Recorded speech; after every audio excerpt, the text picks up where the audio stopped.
and welcome to My Favorite Murder. That's Georgia Hardstark. That's Karen Kilgariff. And we're just here to tell you a couple things before we go. Just like four. 4 things, and then we're going to go back on tour. Yeah, we'll just go back to the hotel rooms. Constantly for the rest of our lives. Forever. And eat chicken strips and Caesar salads. I mean, Caesar salads, you're being good. Oh, I don't eat it. I just order it. Oh, I see. And Vince eats it.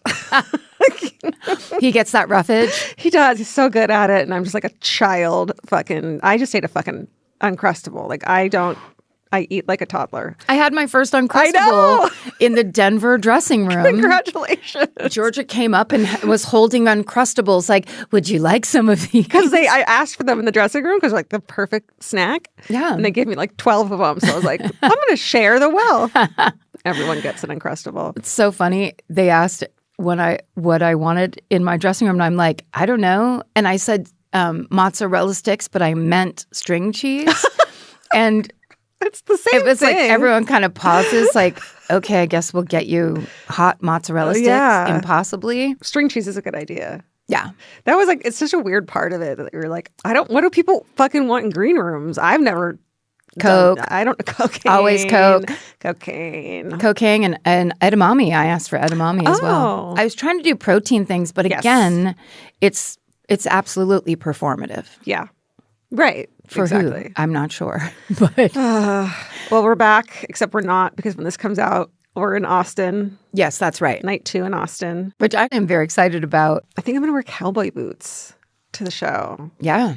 Local jokes get local work. Yeah. Yeah. In the best way. In the best way. Give them what they want is what I meant for that one. Well, thank you everyone who came to Denver. That was like such a fucking amazing time. It was, I mean, I would have to say, to go back on stage after 6 years, it was perfection. It was great. We forgot how to do it. They didn't care. They were so supportive. They were really right there with us as we didn't know our lines in our own show. It was so much fun. I hope you guys are coming to the live shows coming up. Yes. I think they're going to be fucking fun. First of all, I would just say Denver was the loudest audience I've ever heard. Yeah. Both nights. Yeah. But that first night was nuts. Yeah. Like definitely. nuts. Yeah. And there was Katie dressed as a hot dog front and center. That's right. I mean, there's just a lot of great stuff. Mary drove from South Dakota. That's right. There was a lot just of positivity. People repping from all over this great land. Yeah. It was we were in our own little fantasy world in that theater. We were. It was really great. Us and Uncrustables. Yeah. When we were in Denver, I went to a vintage store and I bought this shirt that Bombshell? This blouse. What was it called? Gold Mine. Gold Mine. Thank you. Oh my God. And I steamed it and it smells vintage now. Yes. You know how that happens? Cigarettes and mothballs. Yeah. Yeah. Well, I have a thing that's has nothing to do with anything. Okay. But except for that, it was very touching to me. So there was the technical Emmys, but there is an actor who I've always been a huge fan of, and I actually kind of became, fake Twitter friends with for a little while. Mm-hmm. His name's Sean Hattasey, and he has been working since I think he's in his early 20s. Wow. He's been in a million things. He used to be on a show called Southland, but now he's on The Pit, and he won for Best Supporting Actor. Wow. So I have always loved him, of course. And somewhere in the Twitter world, he did something like he posted a picture. He's like, what is this outside of? And it was like a bunch of bikes that had goofy shit all over them. And people were just guessing. And I guessed hot yoga studio in Santa Monica or something like that. And he wrote back, I expected better from you, Karen. Wow. And then I was like, wait, what the fuck? And then then I would post a joke and he would be there making jokes back. And so it was almost like we were already friends. Yeah. Like I went to high school with Sean Hattasey. Yeah. Where I was just like, my friend Molly, I was also a Twitter friends with, she was like, what the fuck's going on? I'm like, I truly don't know, but just everybody act calm and pretend like whatever. He's just a funny guy, but he's also just like one of those working actor people that like everybody loves and is so good in everything he does. And when I posted a thing when my mom died, he DM'd me and sent me the loveliest message of like, whatever. So I just wanted to say, because now Twitter's gone. Right. I'm over on TikTok, on my TikTok island. On your own. With no connections to anything. And I'm just fucking basically a weird lurker. I don't get to write my jokes or do my fun stuff. Yeah, they really ruined that for They ruined everything. those 140 characters. Congratulations to Sean Hattasey. That's amazing. I have an update or a thing that has nothing to do with this, except it's true crime. Oh, yeah. Maybe we do more stuff like that on our true crime podcast. I guess. So in July of 2024, on episode 436 called You, Me, and American Geography, I covered Buford Pusser, who was the walking tall guy. Yes. And about how they got ambushed. His wife was killed by the people who were like going after him, and how he became this hero. Well, looks like he killed his wife. Oh, no. Yep. Spoiler alert. They think he did it. Like all the lore around that man is false? Yep. And they think he killed her. They looked at the evidence again. The wife's name was Pauline. It was said that she was shot in the car while riding with him, but new evidence shows she may have been shot outside the car. And Buford had been shot in the face, which was like a huge, and he survived, but it's like, oh, that looks like a self-inflicted gun wound now. Now, do we know for a fact, or is this just is like we think and we're getting close to the answer? I think they're pretty set on it. He's dead, long dead. So it's like nothing could be done. But there's like the new evidence is pretty damning. Yeah. I guess. Also, it's the kind of thing where, and will the new evidence even matter? Because oftentimes when like lore happens like that, it's just set and people kind of never change their mind. I mean, it's almost like, like cold cases that are just so fascinating. It's like, oh, fuck, man. You find out new shit all the time. That's a real twist. I know. I know. Should we do some highlights? Let's do it. Okay. We have a podcast network. It's called Exactly Right Media. Here are some highlights. We've got a new Buried Bones episode this week called Blood on the Cobblestones, Part 1. Kate and Paul head to Boston, 1962, where a series of women are found strangled, and the story is just beginning. Oh, wow. Speaking of Buried Bones, Kate and Paul are going on vacation, and they're taking you with them. That's right. Buried Bones is setting sail this October as part of Virgin Voyage's first ever true crime cruise. Can you imagine? I cannot imagine. Do you think that ID channel will just zap out because everyone will be on it at 11:30? Like buffet, dance party, whatever. Yeah. Then you need those forensic files. Oh my God, that sounds amazing. They're stopping in the Dominican Republic and Bimini and Bahamas, and there'll be a live taping of Buried Bones and a meet and greet with Kate and Paul. So make sure you check that out if that's your thing at virginvoyages.com/truecrime. I mean, that's going to be really fun. Yeah. Also, amazing places to go. Yeah. Okay, then over on I Said No Gifts, Bridger is joined by some hilarious guests, Lauren Lapkus, Taryn Killam, and Vinnie Thomas, my very favorite. If you haven't followed Vinnie Thomas on either Instagram or TikTok, he is one of the funniest people out there. He was just on I Said No Gifts individually. Nice. Anyway, they're live in Los Angeles, and the topics include deodorant application, an O.J. Simpson pog, and the Capital One Cafe.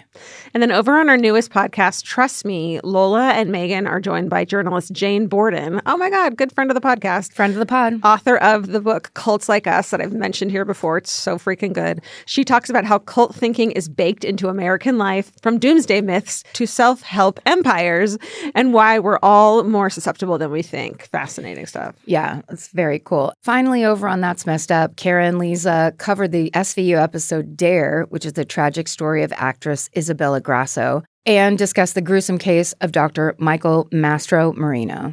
I was flipping around on deep cable last night. You want to see what I saw? Yes. This commercial right here. Let's see.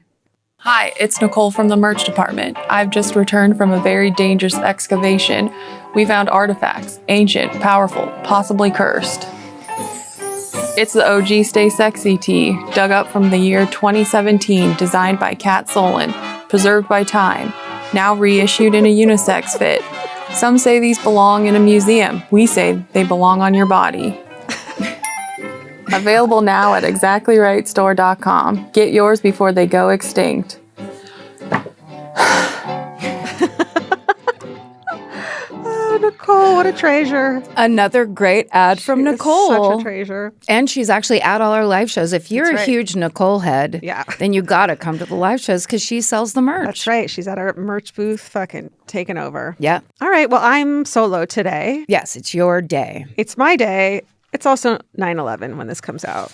Never forget. So we're going to, in the spirit of not forgetting, I'm going to tell you a story that happened exactly 24 years ago on September 11th, 2001. As you know, Karen, 4 hijacked airplanes were used to conduct the deadliest attack on American soil.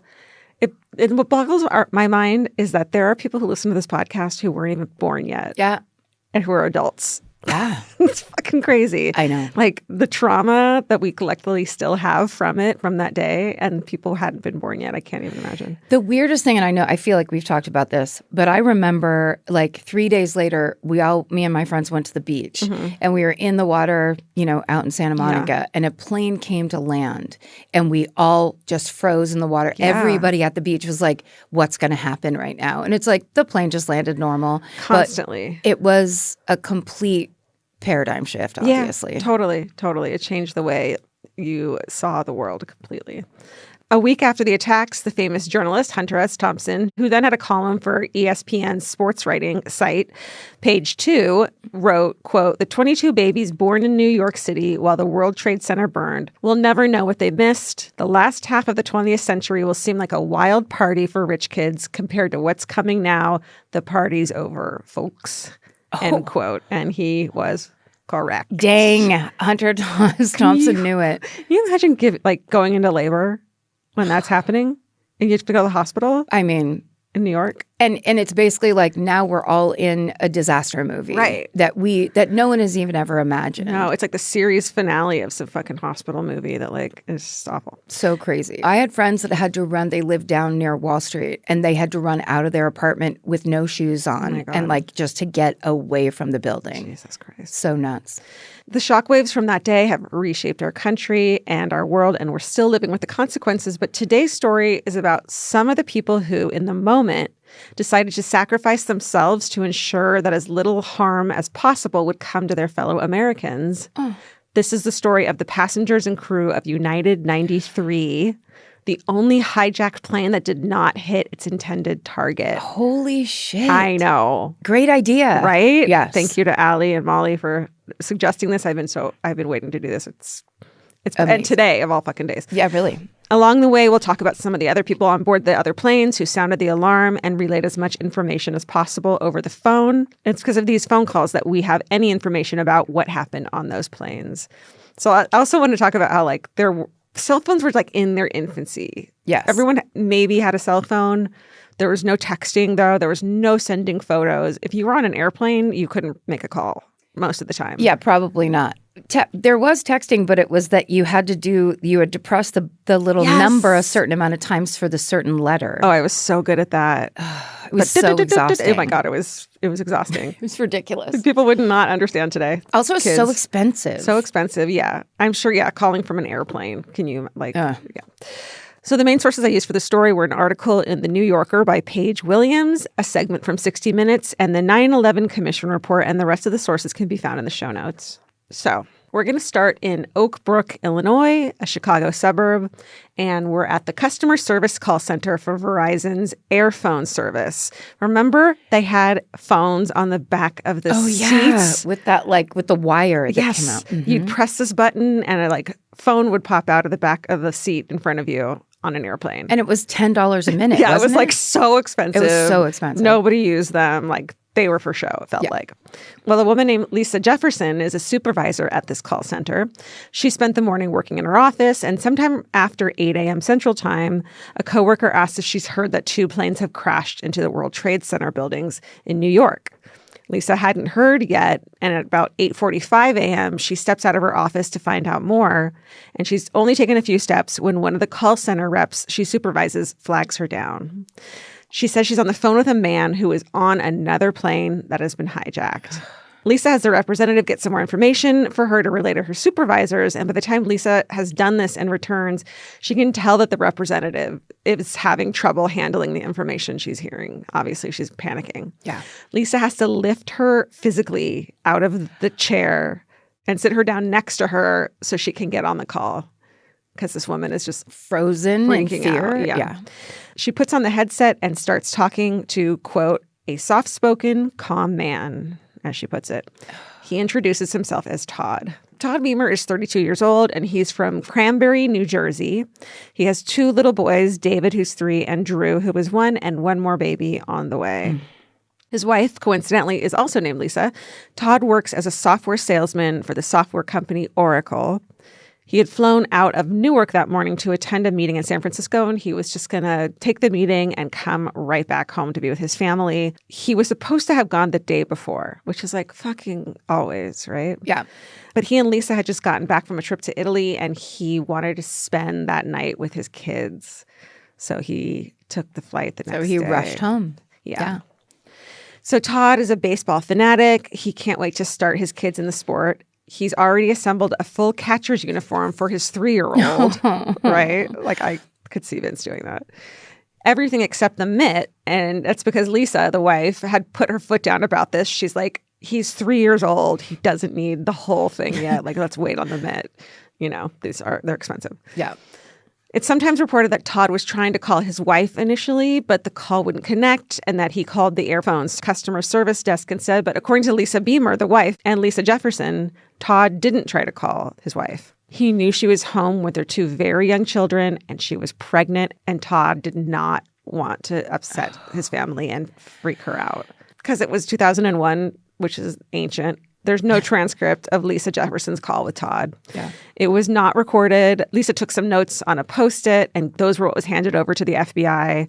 So everything we know about the conversation is from Lisa's memory. There was a transcript circulating online, but it was fake. So of the 4 planes that were ultimately hijacked that morning, Todd's flight from Newark, United 93, had been the last to take off. Between the 4 planes, there were 19 hijackers total, and 4 of them are on flight 93. Each of the other flights have 5 hijackers on board, and it's guessed that the final hijacker was detained upon attempting to enter the United States. So there's only 4 on his flight. All 19 hijackers are members of the Al-Qaeda terrorist network, and most but not all of them are from Saudi Arabia, where Al-Qaeda has the strongest presence. The hijackers are between the ages of 20 and 33, with the majority of them being in their early 20s.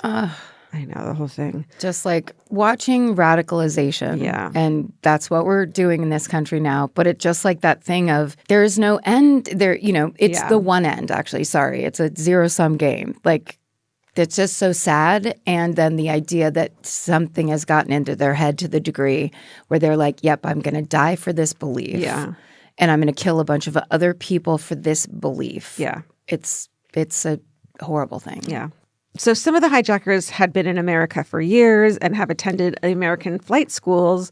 Other hijackers that were there just to subdue the passengers and crew mostly arrive in the U.S. later, and they are kept separate from the pilots until the day of the attack. I mean, you can read about this and watch the details about this everywhere, obviously, so I'm not going to get super in the weeds. But all 4 of the Flight 93 hijackers are seated in first class in the front of the plane. So the TSA will be created in response to 9/11, which is so wild. Yeah. You used to be able to go up to the gate. Yeah, you could walk your person up to the gate. That's right. There was no centralized authority performing security screenings at every airport. The airlines instead contract out their security to individual companies, you know. So it's just, there's no rules, essentially. There's no rules.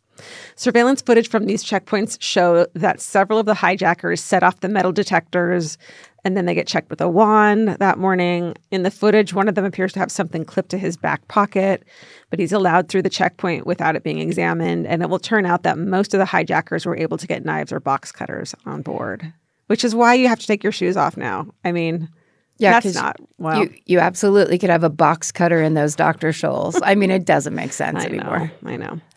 United 93, it sucks that we do things in response to tragedy, not to like circumvent it.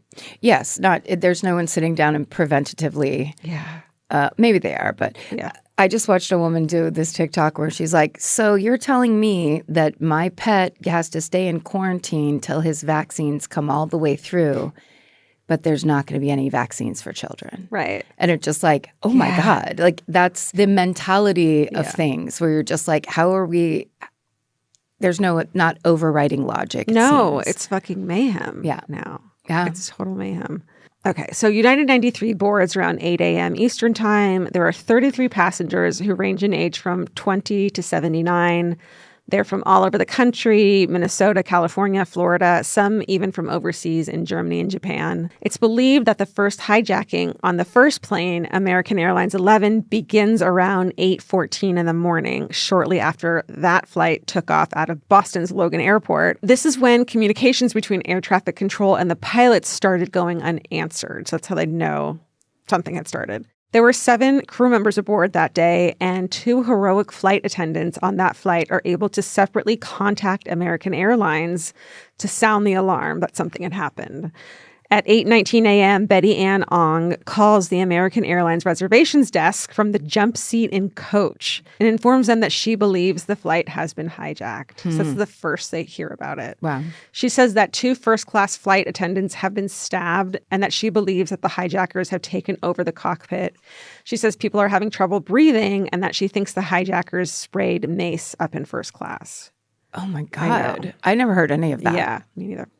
At 8:29, Madeline Amy Sweeney, another flight attendant on American Airlines 11, who goes by Amy, also contacts American Airlines, reaching their flight services desk in Boston, and confirms that 2 flight attendants had been stabbed and that an additional passenger in first class was also killed. It's believed that this was a man named Daniel Lewin and that he had attempted to stop the 2 hijackers seated in front of him, not realizing that additional hijackers were seated behind him. So he just jumped into action.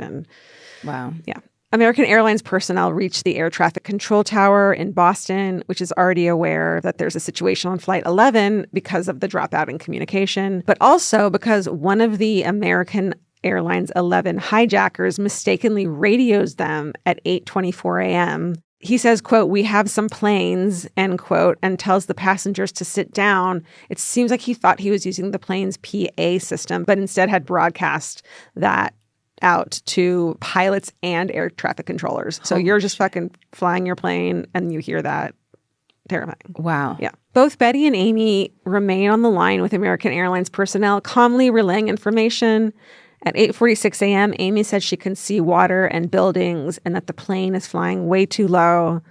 Both phone calls end when American Airlines 11 hits the North Tower of New York's World Trade Center, and it's just horrific. She seems to know what's coming. Across the river in Newark, New Jersey, Todd's flight, United 93, has taken off 4 minutes earlier. So, like, just if there was just some delay. Yeah, some delay. At 8:42 a.m. after a 25-minute delay on the tarmac. So if it had just been a little bit longer. A little longer. Between the hijacking of American Airlines 11 and United 93 taking off, the 2 other flights have also taken off. Those are United Airlines 175 from Boston to LA, which took off at 8:15, 1 minute after the American Airlines 11 hijacking began. So, too late by then. And American Airlines 77, which took off from Washington, D.C.'s Dulles Airport at 8:20. These 2 flights are hijacked within 10 minutes of United 93 taking off. So air traffic control loses contact with American Airlines 77, the flight that left out of Dulles at 9 a.m., about 15 minutes after the North Tower had been hit. By this point in time, the FAA is aware that multiple hijackings are taking place, but they have not put out the warning to other planes that are currently flying. I mean, what would you do? Well, there is no protocol in place for this kind of thing. Oh. Because this has never happened Because before. multiple, it's like one hijacking at a time in the past. Yeah. So they don't know when to tell all the planes to land in an emergency land. They don't tell them to stop taking off. I mean, imagine, it's like, have you ever seen one of those maps with all the planes flying and how many are flying at the same time? Yes. And you're supposed to get on a mic and be like, guys, everybody land? Yeah. And then imagine being one of the pilots on the tarmac that day who was told not to take off, and the people on the plane who are like, what the fuck's going on? You can't tell them. They'll freak out. It's just, the worst. An impossible situation. Yeah. At 8:59, a passenger aboard United Airlines 175 named Brian David Sweeney, oh my God, have you heard this? He leaves a message for his wife on his home answering machine. Have you heard it? I think so. It's fucking heartbreaking. He says in a calm voice, quote, "Jules, this is Brian. Listen, I'm on an airplane that's been hijacked. If things don't go well and it's not looking good, I just want you to know I absolutely love you. I know.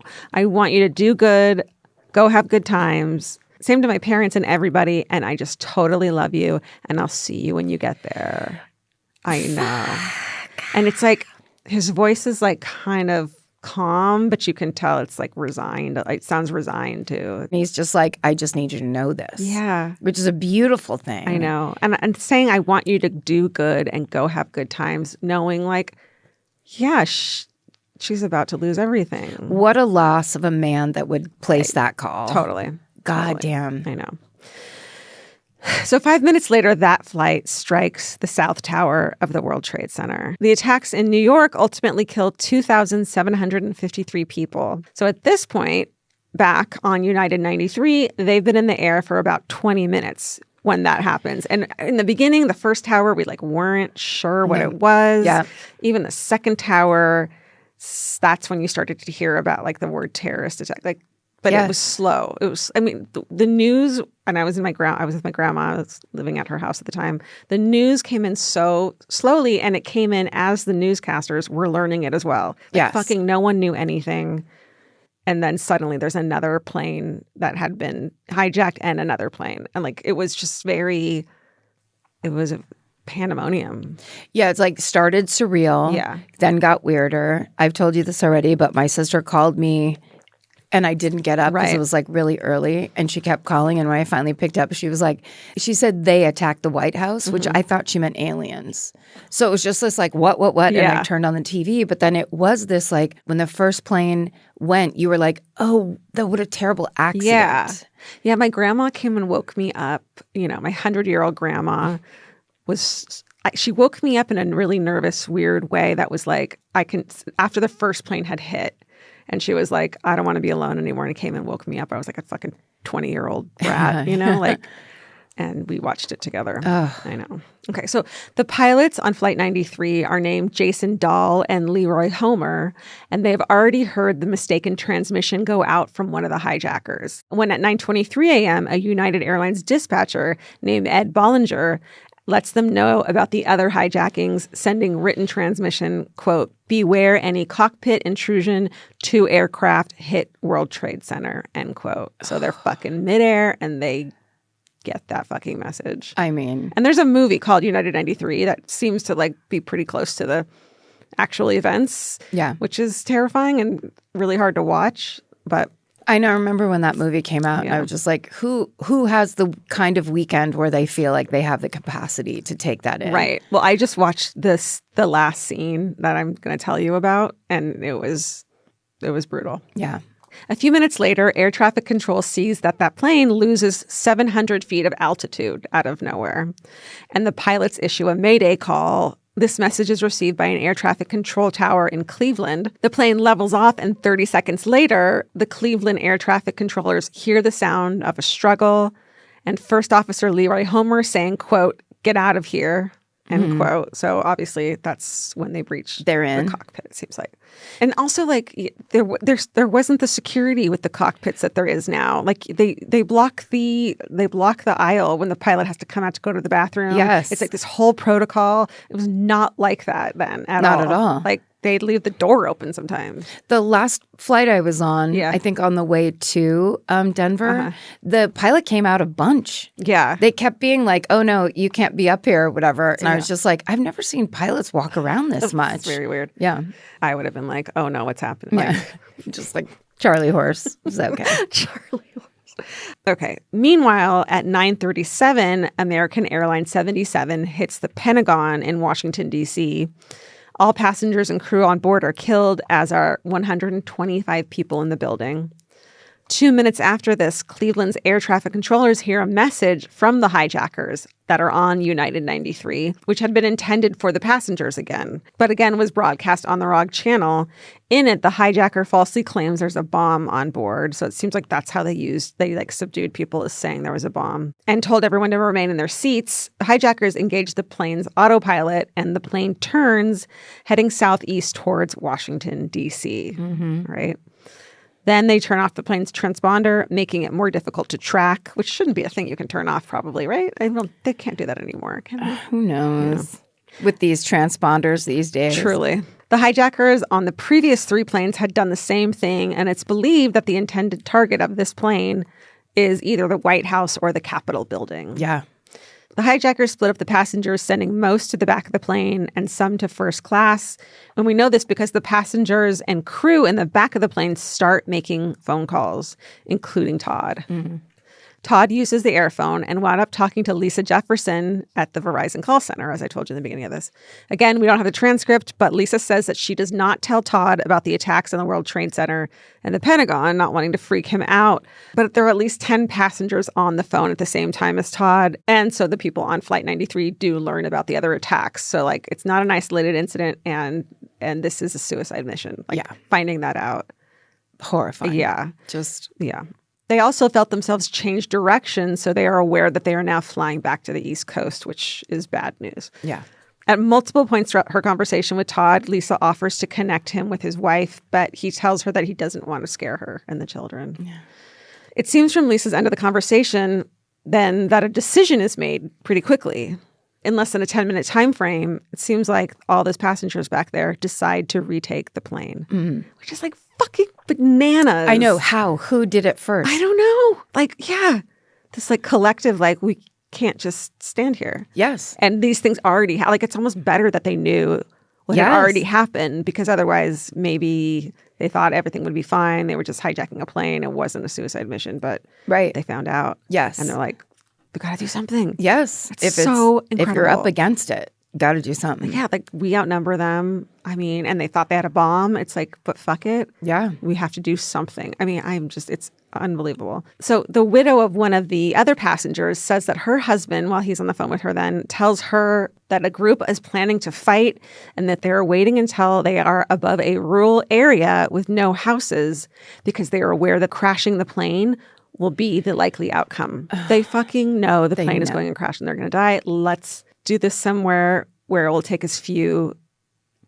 people on the ground as possible. Like, they're thinking of everybody else the whole time. Because they know if it flies into a building, it's, again, like, in Washington where they think they're going, it's going to kill tons of people. We need to take it down now somewhere where there's the least amount of damage, but I know I'm going to die. Like, that is...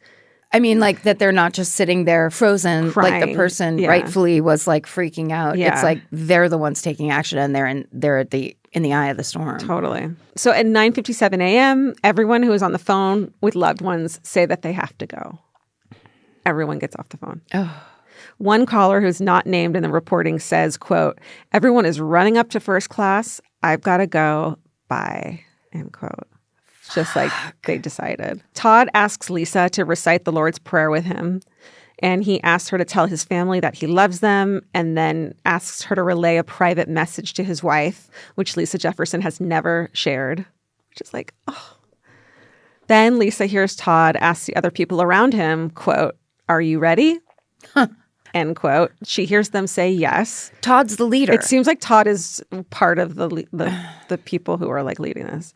Then Todd says, quote, "Okay, let's roll." Oh, that's right, because Neil Young wrote the song. Right. So "Let's Roll" becomes this well-known part of the story, and it's like kind of used in a way that is very Hollywood. Yeah, Hollywood, but also political. Like George W. Bush turns it into a political phrase. Oh, right. And it just kind of is gross. But like, so let's just look at it now as a man who knew he was about to die said it. A man who knew he was about to die and becomes a leader on a plane where these days people can't even like sit next to each other without fighting. Right. And this guy gets everybody together and then gets them to do that. Let's roll. Let's fucking roll. The cockpit's voice recorder was recovered from Flight 93, and it captures the sound of what the 9/11 Commission's report will later call a sustained assault outside the cockpit doors. Wow. Loved ones of the passengers and crew members on that flight can pick out the individual voices of the people they lost who are fighting. Of course they can. Can you imagine if you lose someone and then you get a tape of their last moments? You would be able to fucking... Their last moments fighting for civilians' lives. Yep. I mean, that's just... It's so heroic. I can't even... That word isn't even good enough. Yeah. The hijackers try to disable the passengers by like flying erratically to like throw them all over the plane. And the voice recorder captures the sound of things crashing and breaking glass. The voice recorder captures one hijacker asking the other if he should just crash the plane now. And the other hijacker says to wait until the people breach the cockpit. Like they realize that They're going to get overtaken? Yeah. And so he says, wait. The passengers continue their assault. And within 2 minutes, one of the hijackers yells, put it down. Like they realize they've been overcome. Oh, put the plane down? Yeah. Oh. This leads the 9/11 Commission to believe that the passengers and crew were about to overcome them. Wow. And in that movie, it shows that. So at 10:02 a.m., United 93, after just skimming the village of Lambertsville with 4,000 people in it, crashes into an abandoned strip mine in the rolling hills of Shanksville, Pennsylvania. So they took it down in the middle of nowhere, barely skimming a town full of people to save everybody's life but their own. Fuck. I know. And also, chills. Like, how did they do the that? mentality. How did they do that bravery-wise, Yeah. which is like, yes, what we're saying, but then also just like technically they actually achieved the thing that they planned to do. Yeah. Yeah. Incredible. Right. Everyone on board is killed instantly, but there are no additional casualties on the ground. The plane would have been about 20 minutes away from Washington, D.C. 15 minutes earlier, U.S. airspace had been shut down and all flights had been ordered to land, finally. And it is possible that before reaching D.C., United 93 would have been shot down by military aircraft because that was starting to happen. Because at that point, they had been deployed, but they might not. However, this would not have ensured the safety of people on the ground the way the passengers had taken such care to. Oh. Like they just were trying to get the plane down any way they could. And passengers We're like, we got to do it where there isn't anybody. Yeah. The crash site in Shanksville has since been turned into a memorial honoring the passengers and crew of United 93. In a clearing in the trees, there's a wall of names with a white marble block for each of the 40 passengers and crew members on board. There's also something called the Tower of Voices, a 93-foot-tall giant musical instrument that holds 40 wind chimes. Oh. Isn't that beautiful? Yeah. One for each voice that was cut short on that flight. Fuck. Okay, here, you're gonna cry. So in January of 2002, a couple months later, Lisa Beamer welcomes a baby girl named Morgan. Later that year, she gives an interview on NBC about her husband, Todd, and she says that just a few weeks earlier, she'd been digging through some of Todd's things in their home's basement. She says, quote, I found a catcher's mitt that Todd had bought, and I gave it to David, and he was thrilled. So now he has the whole gear from Daddy. End quote. I know. And that is the story of the passengers of United Flight 93 on 9/11. God damn it. I know. I mean, people have the potential to be incredible. Right. And sometimes it does take the worst of the worst to get that out of people. Yeah. And let's practice doing it while not in a dire situation. yes, Let's exactly. practice bringing out the best in you in everyday life. In everyday life. And people have it in them. Yeah. I mean, goddamn, let's roll. Let's roll. All right. Well, thank you guys for listening to this solo episode. Sorry, I cried. I'm kind of tired. No, we love a good cry. We love a good Karen cry. Everyone knows that. And we love your support while we do any kind of type of version of this show so we can do all of the different things we're doing right now. Yes. We're so thrilled to be out there, seeing you again, doing it in person. Mm-hmm. It really is the best. It's thrilling. It's so fun. Anyway, stay sexy. And don't get murdered. Goodbye.